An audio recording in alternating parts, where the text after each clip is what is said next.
en qué situaciones voy a prevenir y en qué situaciones voy a tratar una infección o una patología en sí, ¿sí? A ver si puedo grabar más. Grabar. Bueno, no me deja grabar. Bueno, entonces, recapitulando, a ver, ¿qué recuerdan ustedes? Porque este tema lo vimos en tercer año, antisépticos, y qué son los desinfectantes. Ahí estamos. ¿M? Vayan pensando. Los objetivos que nos propusimos, que nos proponemos como unidad curricular, es que se entienda la diferencia entre antisépticos y desinfectantes cuando van a ser necesarios, o sea, poder llegar al punto de seleccionarlos adecuadamente según la necesidad. Para ello, este sería el último objetivo que le muestro acá. A eso tenemos que llegar y estar óptimos en esa situación de tener el criterio adecuado de selección. Para ello, ¿qué tenemos que hacer? Diferenciarlos en un primer momento, ¿no? ¿Qué son antisépticos y cuáles son desinfectantes? Algunos que cumplen ambas funciones, de acuerdo a la dosis. Eso tienen que tener claro también. Y para poder seleccionar una sustancia, un medicamento, vamos a necesitar conocer más allá de la forma que actúan, es como muy importante tener en cuenta los posibles efectos adversos que produzca, qué precauciones voy a tener que tener cuando no lo voy a usar, que sonarían las contraindicaciones, ¿sí? Eso al momento de seleccionar es muy importante. Primero nos ubicamos qué necesito, ¿no? Antisépticos, desinfectantes y a partir de ahí hacer una adecuada selección de acuerdo a esta necesidad y a las características de los productos. Los antisépticos y desinfectantes constituyen un arma insustituible para prevenir la transmisión de enfermedades. Por ello que comienzan hace mucho tiempo, una simple maniobra como el lavado de mano cambió el paradigma de lo que era el desarrollo y la consolidación de las infecciones, sobre todo en atención de la salud, ¿no? Una simple maniobra que hoy es como está totalmente incorporada a nosotros, que es el lavado de manos. Bueno, a esto adicionamos, ante circunstancias determinadas, el uso de sustancias que nos van a ayudar a poder prevenir la instalación de infecciones, ¿no? Sí, o de microorganismos en general. Para ello, también tenemos, al momento de seleccionar la terapéutica, recordar, porque esto ya dimos, ya se habló, que es contaminación, que es colonización y que es infección. Y lo más fácil que vean o que recuerden así rápidamente es que es infección, ¿no? Pero el concepto de contaminación y colonización nos complica un poquito más. A ver si recuerdan.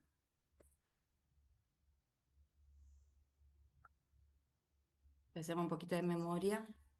Un segundo. Cuando hablamos de...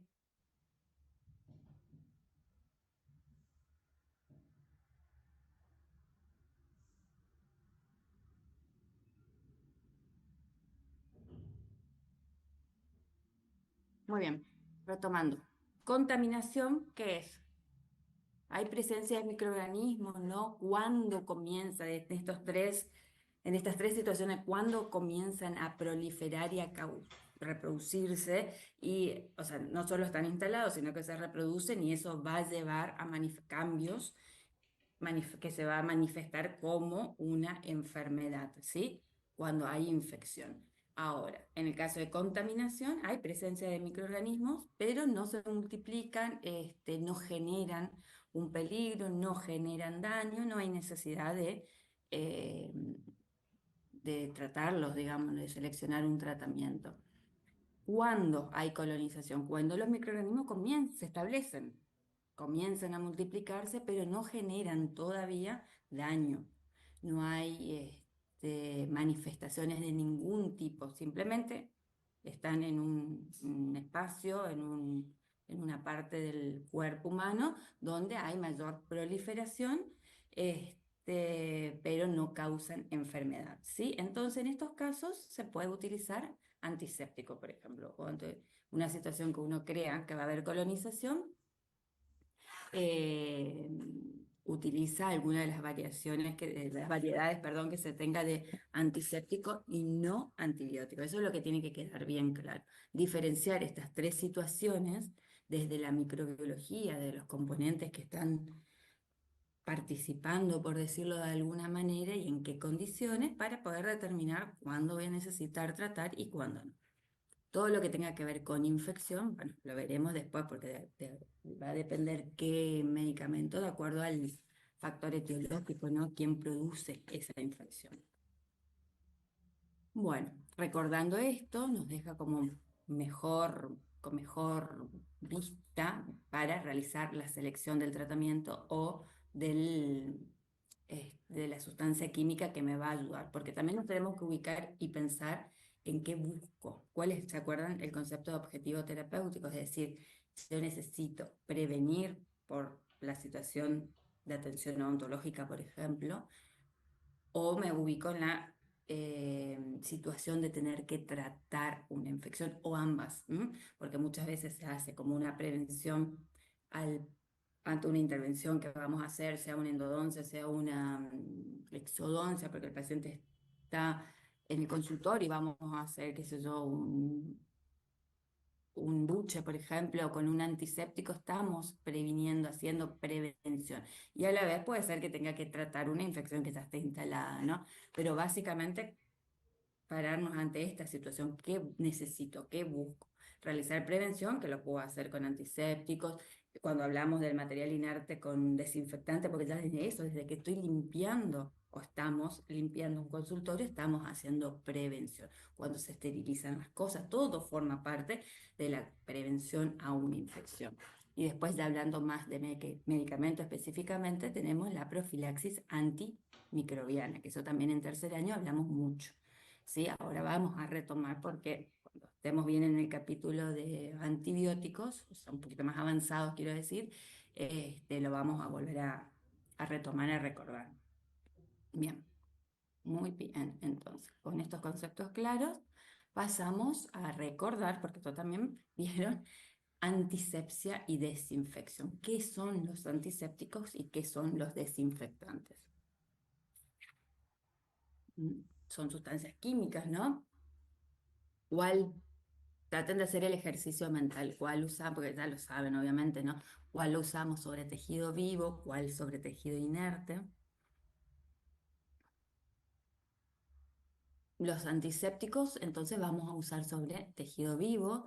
Tenemos que tener en cuenta que reduce la carga microbiana y algunos tienen muy buena eficacia para reducir la carga viral, por ejemplo, que se utilizaba en la pandemia, si recuerdan, como un buche o como colutorio antes de la intervención quirúrgica. Esas son buenas medidas como para dejarlas fijas, ¿no? Como una constante antes de una atención, de la atención odontológica, realizar este enjuague bucal, ¿no? Con un antiséptico.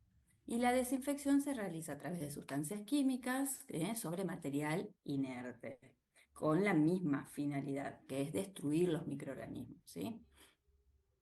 Algunos, por supuesto, saben que no pueden ser esterilizados, entonces va a depender de esta desinfección, básicamente.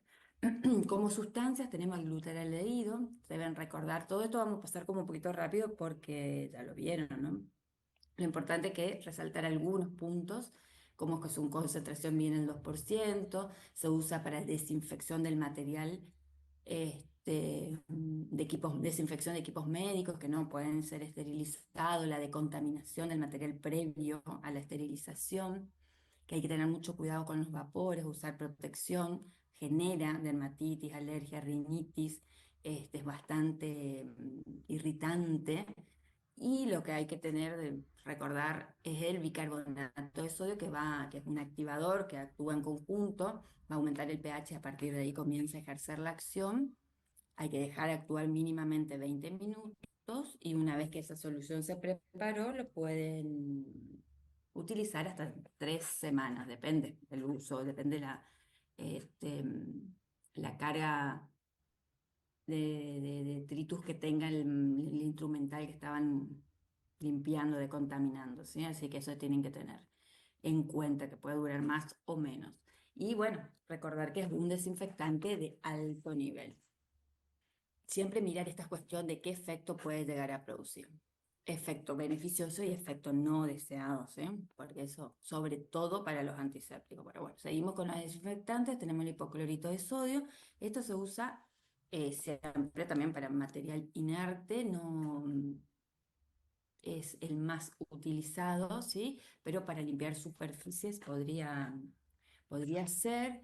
Y específicamente en endodoncia se hace irrigación de los conductos radiculares con este producto, ¿sí? Así que, eh, obviamente, ya se la enseñarán en las materias respectivas, pero tienen que tener muchísimo cuidado de que sea localizado, ¿no? De que no se expanda, que no toque, no tome contacto con la mucosa porque es irritante, es lesivo, por supuesto. Así que bueno, la concentración va a variar entre 0,5 a 5,25 de acuerdo a qué estoy buscando, qué estoy realizando. Y la ventaja es que tiene buen poder antimicrobiano local y es disolvente de tejidos necróticos. Por ello, la indicación o el uso en endodoncia, ¿sí? Dentro del conducto radicular específicamente, porque imagínense si va a decolorar la ropa muchas veces el paciente, lo que le puede producir a la mucosa, ¿no? Así que es consumo, cuidado, pero sigue siendo utilizado. Así que bueno, está tener esa precaución. Y también el alcohol etílico o lisopropílico, que la concentración va a depender del producto, pero hablemos del 70% como valor general, siempre con menos del 50% disminuye muchísimo el poder desinfectante que tiene, así que el valor como equilibrado es a partir del 70%.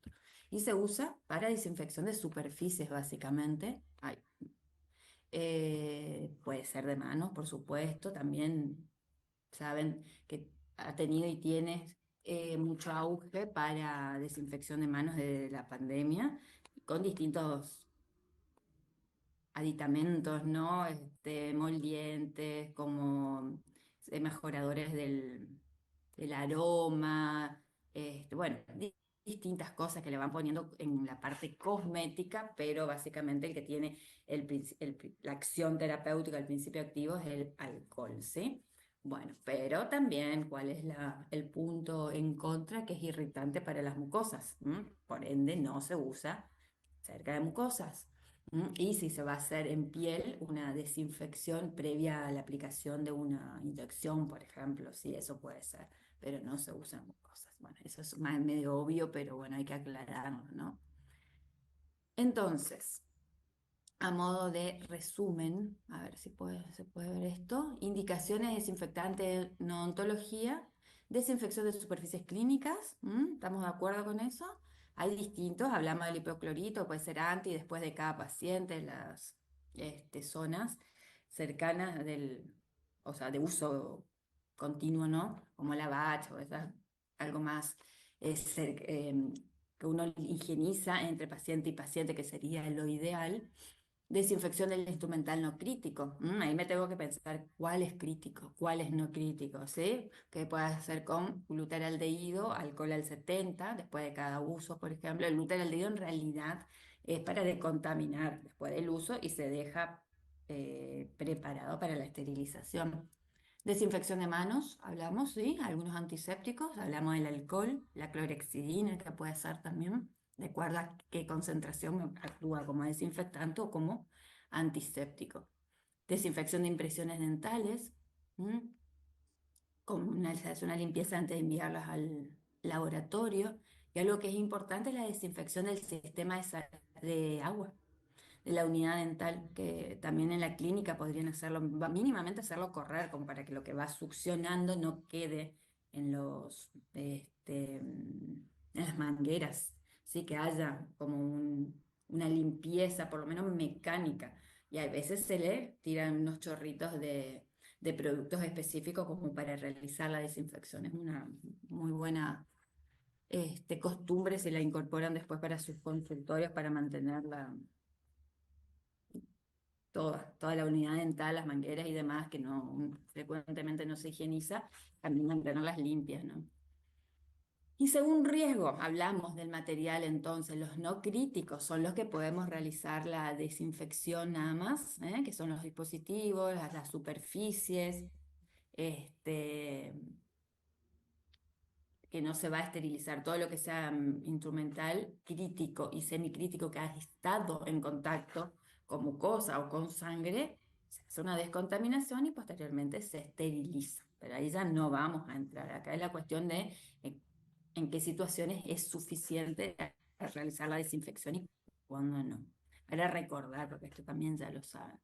Otro cuadro como para recordar, hablamos del glutaraaldehído, distintas marcas que eso tendrían que ver cuáles hay acá en el mercado argentino. Dijimos que realiza una desinfección de alto nivel, bueno, a ver, características, recomendable para la desinfección y esterilización, lo que ya vimos, de bactericida, fungicida, virucida. Yo dentro del mecanismo de acción de cada uno ya no entré porque eso ya lo vieron, pueden ir a buscar.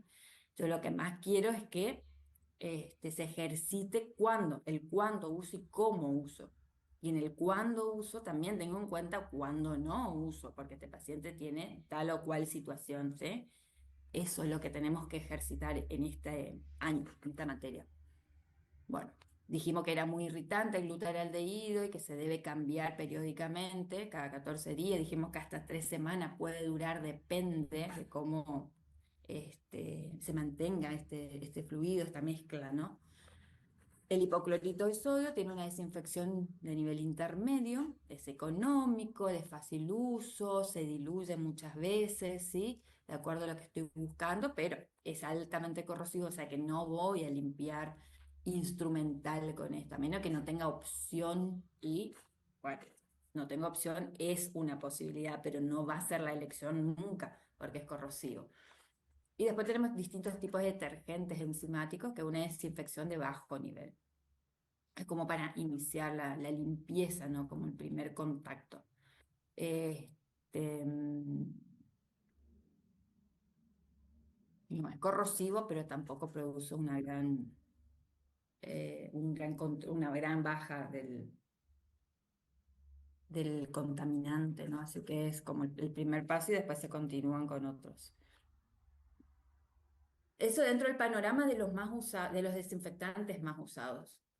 Pueden haber más, tienen que estar siempre atentos al que ofrecen comercialmente y siempre con esa mirada de beneficio, los riesgos que puede producir y los costos, porque no porque algo es nuevo, obviamente que va a ser más caro, no significa que es mejor que lo que yo ya vengo utilizando. Lo importante es utilizar y lo importante es saber qué tengo que hacer para prevenir, ya cortar antes de que se produzca una infección o una infección a partir de la atención odontológica por falta de esterilización, por usar instrumentos sucios.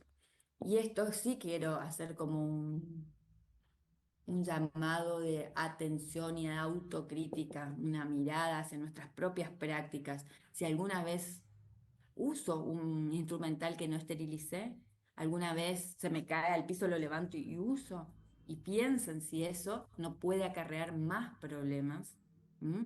Porque es como impensado que pase, pero pasa. Y eso es como bastante preocupante. Y tenemos todas las posibilidades y los conocimientos para evitar la producción de infecciones, porque también está la creencia colectiva de que después evito una infección dando antibióticos. ¿Y le parece que eso es algo racional?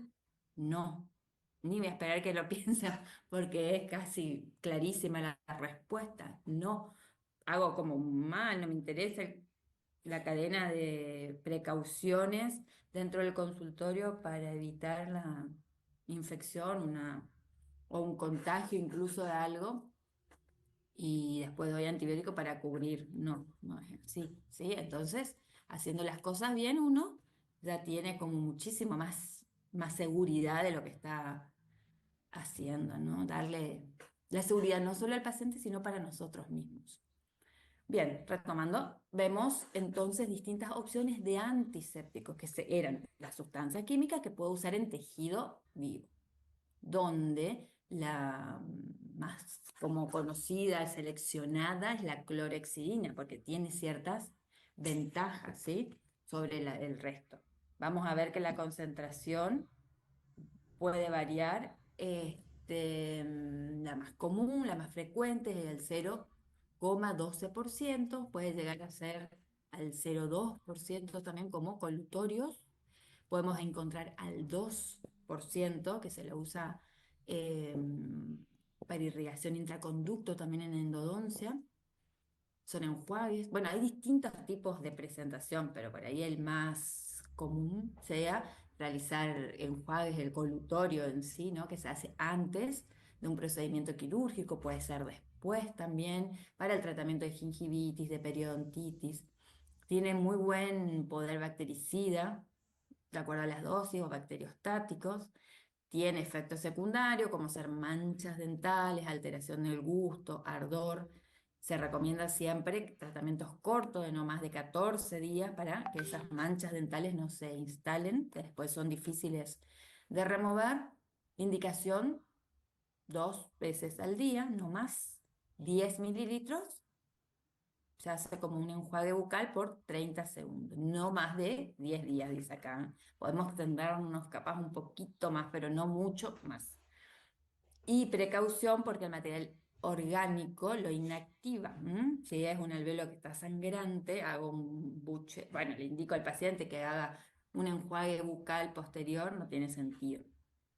Colocar el gel en el alvéolo tampoco. Ahora, hacer un enjuague bucal previo a la intervención para bajar la carga bacteriana y trabajar, excelente, ¿sí? Y así. ¿Qué particularidad tiene? ¿Por qué es tan elegida la clorexidina? Por la sustantividad. Ese concepto es como que tienen que recordarlo. ¿Qué es? ¿Qué es? Supongo que sí, lo saben. La capacidad de adherirse a tejidos orales y liberarse de forma lenta, prolongada. La carga positiva que tiene el compuesto se va a unir como una interacción química, una atracción electrostática se une a la carga negativa de los tejidos blandos, película adquirida del esmalte, y de ahí se va liberando paulatinamente, ¿sí? El efecto puede mantenerse hasta 12 horas o más, de acuerdo a la bibliografía, pero me quedo con el 12 horas. Y bueno, por eso la lógica de no hacer no más de dos enjuagues bucales sería al día. No es una cuestión, porque eso es como algo obsesivo por ahí, o del paciente que uno tras otro y al rato otro. No, no, no, no, no, no. Nosotros tenemos que dar una buena indicación, ¿sí? Porque es un medicamento. Para dar una pauta, esto siempre va, como ustedes saben, cuando administramos un medicamento, se adapta, ¿no? Hay ciertos parámetros que ustedes tienen que conocer y das la indicación de acuerdo a la patología. Esto no es un protocolo como el de profilaxis antimicrobiana, que sí o sí es una pauta. Después lo van a trabajar con su jefe de trabajos prácticos, pero cositas como para tener en cuenta de uso en la clínica. Para un enjuague de 0,12, como le dije, o el 0,2 enjuague bucal. Por ejemplo, para tratar gingivitis, la leve moderada, con la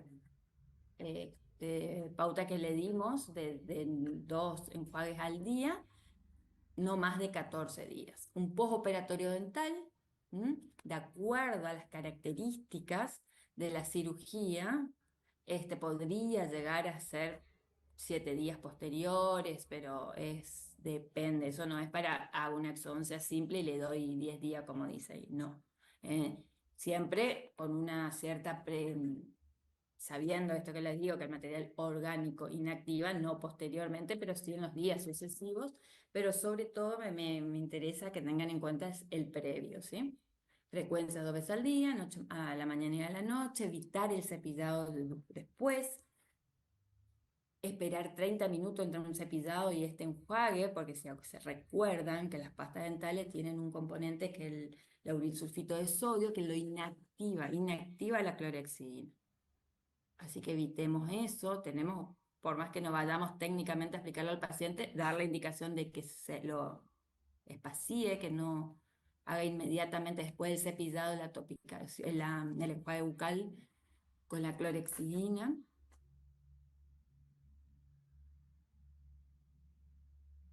El enjuague sin diluir, mantiene la boca durante 30 segundos, no traga y no se enjuaga con agua después, no come y no bebe por 30 minutos.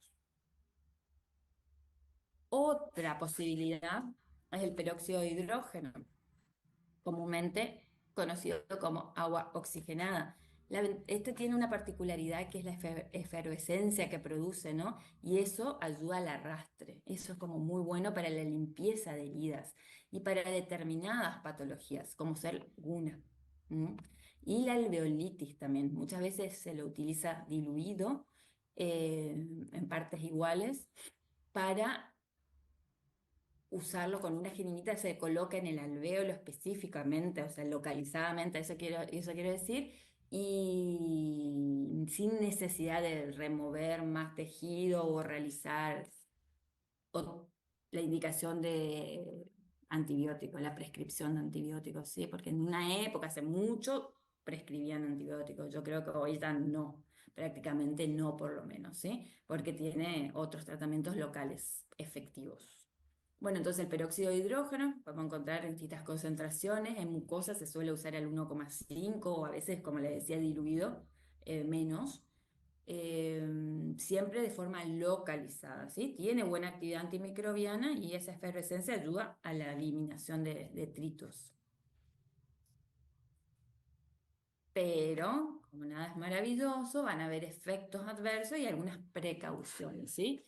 Cuando la concentración es alta del producto, puede llegar a producir quemaduras en la piel, en las mucosas, deja una escara blanca, dolorosa, de quemadura, lo van a poder reconocer si les pasa, por eso hay que tener mucha precaución de la aplicación local y controlada, ¿sí?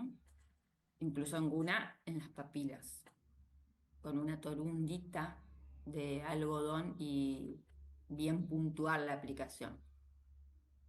Y si en bajas dosis dijimos que podría hacerse también, se hizo porque baja la carga viral, se hizo mucho en pandemia, es feo el gusto, no vamos a negarlo, pero baja la carga viral, por ejemplo, como colutorio, un enjuague bucal. No obstante eso, puede llegar a producir hipertrofia de las papilas linguales de forma reversible, pero bueno, tengamos en cuenta que puede pasar y que es una opción más. Quizás desde mi óptica no sea la de primera elección, pero es una opción, ¿sí? Para el enjuague bucal previa a la intervención quirúrgica. Después tenemos otras posibilidades como los aceites esenciales, que tienen menos potencia antimicrobiana, siempre lleva la ventaja la clorexidina, pero es una alternativa más, puede tener menos efectos adversos a usarlo, no tener el condicionante de usarlo pocos días.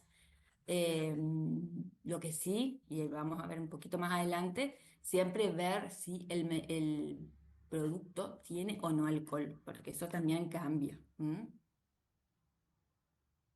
La iodopovidona es otro compuesto que puede ser en general usado como desinfectante, por ejemplo, de superficies, o puede ser como antiséptico, pero de acuerdo a la concentración extraoral, ¿sí? Previa a la cirugía, toda la zona se hace una antisepsia preoperatoria de la zona, de la piel, eso lo harán seguramente en la clínica. Tiene un amplio espectro antibacteriano, tiene la desventaja que más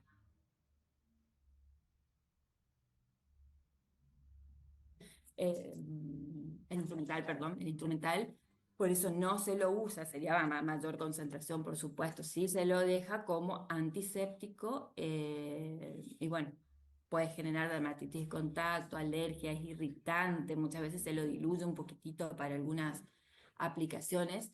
Hay que ver, hay que tener mucha precaución de que el paciente no reporte alergia al yodo o problemas tiroides, ¿sí? Ahí estaría totalmente contraindicado.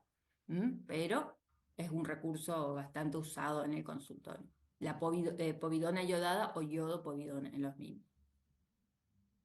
Entonces, a modo también de dar una pauta como para que nos ubiquemos, pero no es un protocolo. Nosotros podemos ir variando de acuerdo a lo que tengan, de acuerdo a lo que se consiga en ese momento comercialmente hablando. Por eso la idea es que se conozcan todas las posibilidades y uno lo va eligiendo de acuerdo a la situación. Para hacer una antisepsia en la zona extrabucal, se la puede hacer con fricción con iodopovidona. ¿Mm? Manos, también hacemos una antisepsia con fricción, podemos usar o iodopovidona en jabón, el 5%, clorexidina también en jabón, o habíamos dicho que también alcohol, ¿sí? Al 70%. Y en la mucosa, en forma de enjuague, clorexidina. ¿Mm? También tenemos la opción de gel y spray, pero esta sería para una aplicación más localizada, ¿sí? Como enjuague previa a la intervención quirúrgica. La clorexina sería para mí la mejor opción. O el peróxido de hidrógeno, como hablamos. En esta imagen publicada de una formación, una actualización que hicimos, para la prevención de enfermedades periodontales la coloca, vieron, es como una pirámide, la clorexidina en la parte superior, aceites esenciales, el triclosan que prácticamente está en desuso por efectos adversos, y otro, cetilperidium, en la base, ¿sí? Estos son opciones, pero bueno, no hago hincapié porque no disponemos. Básicamente los que le hablé, clorexidina, y aceites esenciales en la pirámide de selección. Esto les comparto para que vean lo que dice la literatura, ¿no? Tanto la ADA como la FDA categoriza a los antisépticos en categoría 1, que son seguros y efectivos, que es lo que estamos dando, categoría 2 que no son seguros o no son efectivos, y una categoría 3 que no tienen información suficiente para determinar. Estos quizás son los más inseguros. Esto básicamente les refiero para que en el momento de la novedad, del nuevo producto, de lo que se va insertando en el mercado, tengamos este ojo de saber seleccionar, ¿sí? Saber indicar, y cuando el paciente venga y refiera uso de esto, sepamos también recomendar o darle esa precaución, sobre todo en la frecuencia de administración, porque vamos a ver unas fotitos ahora por una frecuencia aumentada. Esto es lo mismo, la bibliografía que respalda esa pirámide que le mostré. Y esto es lo que le quería mostrar.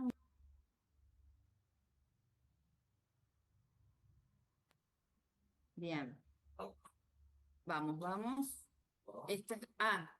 Antes, diferenciar. Les había hablado también hoy de que tenemos que ver los compuestos, los componentes, o ¿se acuerdan? Eh, el prospecto de prescripción que trabajamos por lo menos en tercer año, no sé si este año ya lo hemos hecho, lo han hecho, quiero decir, en los seminarios, ver detalladamente qué tiene el producto en sí, o sea, o el medicamento en sí, porque muchas veces el paciente no es alérgico al principio activo principal o si es una combinación, sino algún conservante, algún componente que tenga el medicamento que no es el que más llama la atención. Bueno, pasa con el alcohol. Hay colutorios con alcohol y sin alcohol. Entonces, sepamos que aquel que tiene alcohol puede producir una sensación de frescura más inmediata. En general son los cosméticos, los colutorios cosméticos que están en venta en un supermercado, por ejemplo, el paciente accede. y como efecto adverso puede producir ardor de encía, de lengua, se resecan las mucosas. Si a esto sumamos que al paciente le encanta y lo hace varias veces al día, bueno, se agrava todo. Y las que tenemos algunos también sin alcohol, como el Listerine cero, algunos cosméticos que debemos ver cuál tiene y cuál no. Eso es un buen desafío para un fin de semana largo, por ejemplo, que empecemos a mirar los componentes de los antisépticos en venta. Bueno, puede llegar a tener menos sensación de frescura y pierde un poco el poder antimicrobiano, ¿sí? Pero es menos irritante, que es la cuestión también a tener en cuenta. En estas imágenes, el paciente que refiere haberse realizado ¿Mm? unas topicaciones, o sea, dice no no ¿Me muchos puedes estar bien con el enjuagues cable? porque le molestaba una pieza dentaria, ven las lesiones muy dolorosas. Acá está el prospecto que yo le digo, esto igualmente tiene como mezcla de medicamentos, no es solamente un antiséptico, pero lo que le quería mostrar es que acá abajo, no sé si se llega a ver, dice alcohol etílico y la cantidad, ¿eh? Que por ahí está como solapado, acá también, ¿sí? Un componente que pueda ser sumamente irritante. ¿M? Más allá que pueden, como vimos, cuando ven los efectos adversos, pueden ser varias causas, ¿no? Puede ser alérgico también, pero para que vean las posibles alteraciones por el uso de un colutorio. Bueno, esto fue una evolución de más días, ya el paciente dejó de usar, por supuesto, cuando recurre a la consulta y se le recomienda que no lo utilice más y hacia los 10 días fue mejorando. Usa esto con dolor, con mucho dolor. No tenía una patología de base, no tenía noción de ser alérgico a algo. Algunas sí que se había hecho el fin de semana muchos enjuagues bucales con ese compuesto. Igualmente, creo que era con otra cosa más también, o sea, como que mezcló colutorio, ¿sí? Al punto de que yo no es que traté a este paciente, sino que en una formación de posgrado que tenemos lo han compartido los cursantes, un caso que a ellos le tocó ver, se le recomendó al paciente que en lugar de hacer enjuagues bucales con estos colutorios, podría usar sustancias naturales como usar manzanilla, por ejemplo, aceite de coco, algo que promueva la revitalización, la cicatrización, la curación, digamos, de estas lesiones sin ser irritativo, ¿sí? Sin que sea natural. Así que bueno, el paciente se recuperó perfectamente. Ahora lo que yo quiero que acá quede claro, que porque sea un medicamento para hacer un enjuague bucal, no tiene su factor de riesgo. Todos tienen su factor de riesgo. Por eso tenemos que tener mucho ojo en lo que uno prescribe y cómo. Así que, bueno, como para concluir, la utilización de antisépticos y desinfectantes para el control de diferentes agentes infecciosos y contaminantes todavía presentan inconvenientes. No hay como un antiséptico ideal, todos tienen algún efecto indeseado con el que tenemos que por ahí lidiar con la clorhexidina. Nos pasa que no podemos extendernos en el tratamiento por mucho tiempo. Y diferenciar esos grados de eficacia que pueden tener. ¿M? Eso, ante la situación clínica, ustedes van a saber seleccionar qué es el entrenamiento que tienen que llevarse del cursado de esta materia. Y bueno, siempre mantener el criterio de esterilizar todo aquello que sea posible. Y sí, es lo que hablamos, ¿no? No solo de esterilizar, sino de no usar en un paciente algo que posiblemente se contaminó, ¿m? Porque se cayó, porque abrí la bolsa y estuvo todo desparramado, o sea, no armé bien, no sé, algo, ¿m? Algo que haya sucedido que crean que se corta esta cadena de control de la producción de infecciones en el consultorio. ¿Sí? Es sumamente importante, es la responsabilidad de cada uno de nosotros. Bueno, y eso es todo lo que tiene que ver con dejar de compartir. con antisépticos, entrando al sol. Básicamente, diferenciar entonces el objetivo terapéutico. Voy a hacer prevención. Bueno, tengo un montón de sustancias o de acciones que me van a llevar a realizar una prevención de la infección. Y médicamente, que sería la profilaxis antimicrobiana, que eso también ya vimos, se vio en tercer año bastante. Vamos a ir ejercitando. El día que demos generalidades de antibióticos, yo o el profesor que le toque dar, vamos a hacer un repasito sobre las condiciones de la profilaxis antimicrobiana, ¿sí? Que es con medicamento y ante situaciones especiales. Pero lo que sí nos atraviesa a todos para la práctica clínica es el uso de los antisépticos desinfectantes y bueno, no, como lo nombré, lo vuelvo a nombrar, la esterilización oportuna, ¿sí? Adecuada, ¿sí? Bueno, esto entonces abriendo el capítulo, hermoso capítulo de tratamiento de infecciones, ¿m? Con una tarea que es mirar, no les va a costar mucho, es lindo, los componentes de los antisépticos, ¿m? De los que encuentran en sus casas, qué tiene, qué principio activo y si tiene o no tiene alcohol, ¿m? Porque a veces uno, ay, qué fresco, qué hermosa sensación, dice el paciente. ¿M? Y no solo que le puede generar alergia, que son los menos, sino la irritación, ¿sí? Así que bueno, hermoso, hermoso tema, no es largo y es importante, útil. ¿Están despiertos todavía? Sí, doctor. Estamos acá. Muy bien, muy bien, nos vamos, nos vemos el lunes entonces, en clases. Que tengan un buen fin de largo. Igualmente para usted. Hasta luego. Gracias. Chao, chao. Chao, profe.